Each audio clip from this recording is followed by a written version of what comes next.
as a chiropractor, what can you offer to an expecting mother to help her remain healthy during her pregnancy? So there's a few things that we do in our practice with patients who are pregnant. Number one, we do a technique called nutritional response testing that allows us to analyze what are the nutritional needs of the mother and the baby. And it's a very specific testing. We'll show it here in a bit. But that helps us analyze what are the specific mineral or vitamin deficiencies that are existing for the mother and the baby.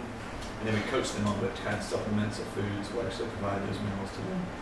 And then we have them do food journaling for us and for the first couple months so that we can determine that their diet is complementing what we find from our testing. And then we, of course, adjust them chiropractically. The female's hormones, we're going to be releasing a ton of a hormone called relaxin, which allows all your ligaments in your body to prepare for giving birth. And so it becomes very easy for women during their pregnancies to come in and out of alignment, spinally and pelvic-wise. So typically the first 2 trimesters will be adjusting the mothers once every 2 or 3 weeks. And then in the last trimester, it moves to every 2, every 1, as their body continues to expand, the ligaments continue to expand. So those are 2 of the primary things we do, nutritionally to help support them internally, and then structurally too to help them with their pregnancies. The result of the adjustments actually helps the mothers have so much easier deliveries and then recoveries afterwards once we adjust them afterwards too. That's great. What do you recommend that an expecting mom do herself to remain healthy during pregnancy? Her diet's the biggest thing, and exercise is good too, but it doesn't need to be too extreme. So exercise could be as easy as 20 minutes a day of walking or swimming, and not a whole lot of weightlifting I would encourage. But walking easily is a good exercise. Getting adjustments periodically is hugely beneficial. And then keeping a healthy diet of veggies, lean meats that provide some fats and proteins and B vitamins to their body. And then as many vegetables, of course, and fruits as they can consume. And then their body requires a lot more energy during their pregnancy to help both create a baby. So we encourage a lot of healthy fats, which are in the form of like avocados, nuts and seeds will provide those too. Fish will provide that too. But the baby's nervous system, as well as your body, requires a lot of fat to provide the nourishment, to provide nervous system development for the baby, which is 70% fat. Yeah. So you gotta have some. Yeah, that's good. Is there anything in specific that you would recommend a pregnant mother avoid as far as food? Alcohol. Yeah. For sure. Yeah. So any alcohol, caffeine isn't beneficial to them either hormonally. Those would be the 2 big ones. As many refined foods as possible, which are high sugar foods, the better. That's just going to wear them out faster. Good to know, thank you. And then we already went over exercise. So you mentioned before the nutrition response testing. Can you go over that a little bit again about how that works, how you're able to tell what I need? Sure. So it took me like 10 years to figure this all out, but it's as in layman terms I can tell you. I'm gonna tell you. You have acupuncture points that exist all around your body, and these are points that specifically connect to energetically organs inside your body. They also attach nervous system-wise to the organs internally too. So I can actually press on different acupuncture points of your body and determine whether or not organs inside of you are healthy or dysfunctioning. So the analysis that I use is I actually apply pressure to different acupuncture points around your body and figure out what happens to the internal organ. Does it become stressed when I apply just a little bit of pressure on the body, or does it react healthy and strong and not react? And then to figure out whether or not it's reacting, we do a test called muscle testing. So I'll have the patient lie on their back, like we'll show here in just a minute. You'll raise one arm up in the air, and then we'll use the deltoid muscle as our indicator to determine whether or not the organ is strong or dysfunctioning for some reason, or if there's a weakness in that area. So I'll actually muscle test the patient, touch different parts of their body, and watch how their muscle systems react. There's an automatic reaction in every muscle in your body. It's called the locking mechanism of a muscle, and it's supposed to immediately resist a force when a force is put on it. So when you hold out your arm in extension or your leg in extension, I can apply a force against your arm, which is just my arm real lightly, and your brain should literally control this muscle's reaction by immediately resisting me. I should just feel a light pressure of resistance. It's the same thing that protects you if someone comes up behind you and pushes you from behind and you don't see them. No one typically falls forward on their face. Their body immediately jerks back in resistance. It's a defense mechanism, and everybody's body's got it. So I use that defense mechanism to evaluate the rest of the body. So I determine if there's a locked muscle mechanism it's supposed to be present in everyone. And then I will test that lock mechanism against every acupuncture point I touch. If there's an area of the body that is stressed, let's say someone has heart stress or heart disease, when I press on acupuncture points at the skin over the heart, if we apply a light pressure there, it literally creates more stress on an already stressed or weakened heart.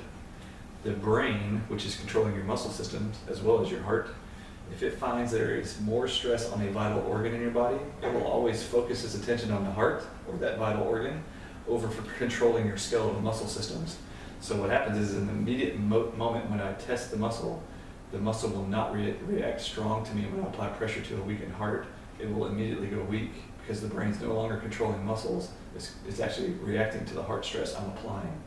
So I can do the same test and evaluation on every internal organ, over the liver, the pancreas, the uterus, the ovaries, and then we have homeopathic kits that look like this. And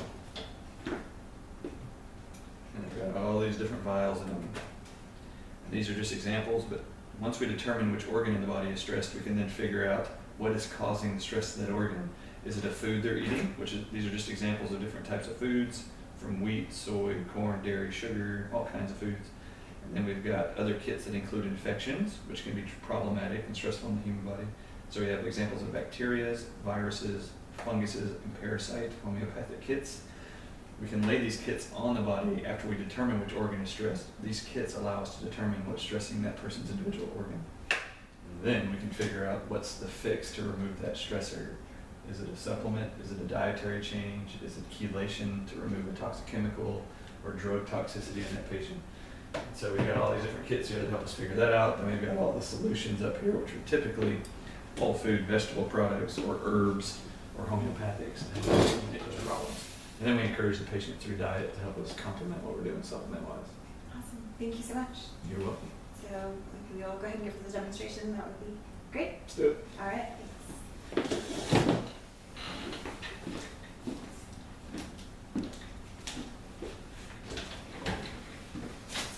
All right, Marilyn, so how have you been feeling? Actually pretty good. Good? Yeah. Besides not being able to breathe? Yeah, besides not being able to breathe, which I assume is typical at this time. So how far along are you now? 6 months. 6 months. Rocking. All right, so what we're gonna do is we're gonna do, first, we're gonna figure out, can we actually muscle test you? You're gonna hold your arm straight up in the air. I'm gonna apply a very light force down towards your feet. I wanna see if this muscle or arm resists me automatically. It's a very light test.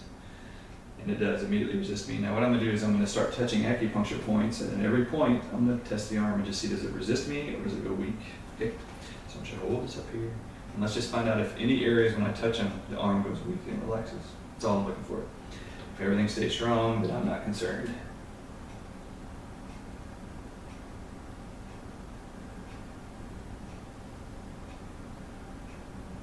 So we're testing her eyes, her nervous system, her sinuses, her thyroid. We're always mostly peculiar while you're pregnant to determine what's your hormonal balance.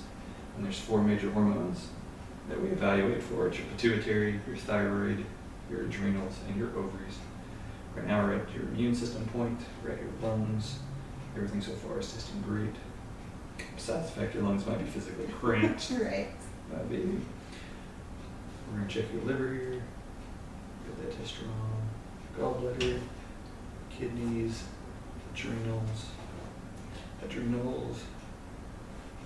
We're going to check your bowels now. Do you have bowel movements every day, Marilyn? Yes, I do. Good. Now the bowels check out fine. Now we're going to get down to the area that's most importantly implicated during your pregnancy, and that would be your ovaries. Good. Your ovaries pulse to a perfect 10. Uterus. Good. Now with this muscle testing, there's actually a way of determining whether or not an organ is functioning at its optimum level or at a very weak level. You can actually test every organ to determine, is it at 100% or weaker? Everything so far is pulsing to 100%. We haven't tested the heart yet, but we'll get there. But when we muscle test you and I touch the ovaries, for example, the arm should resist me 10 times in consecutive order, so I can literally muscle test it like this. 1, 2, 3, 4, 5, 6, 7, 8, 9, 10. Now this stays perfect to 10. That means it's functioning optimally, so it's balancing your hormones just perfectly, which is great. Now we're going to go to your heart, and we're going to see, does the heart do the same thing? I want your right hand on your left breast for me. I'm going to apply pressure over the breast. 1, 2, 3, 7, 8, Good. So now each of your internal organs are actually functioning optimally, which is perfect because they were not a few months ago. Right. Which is great. All right. Now I want to check to make sure there's no systemic candida or infections that are pressing on the body. Good. Now what I'm going to do is, knowing that your body is actually functioning at a very healthy level right now, there are certain things that your body tests for during your pregnancy that are actually pertinent to the development of the fetus, your baby. So I'm going to test on them. Most people have heard commonly about folic acid and its impact on keeping birth defects from being developed, which is why so many pediatricians and OBGYNs recommend prenatal vitamins with folic acid during pregnancy and before. We're just going to test this and see if it's something your baby requires or you. It doesn't stay strong. When the muscle goes weak, we know it's not something the body's deficient in.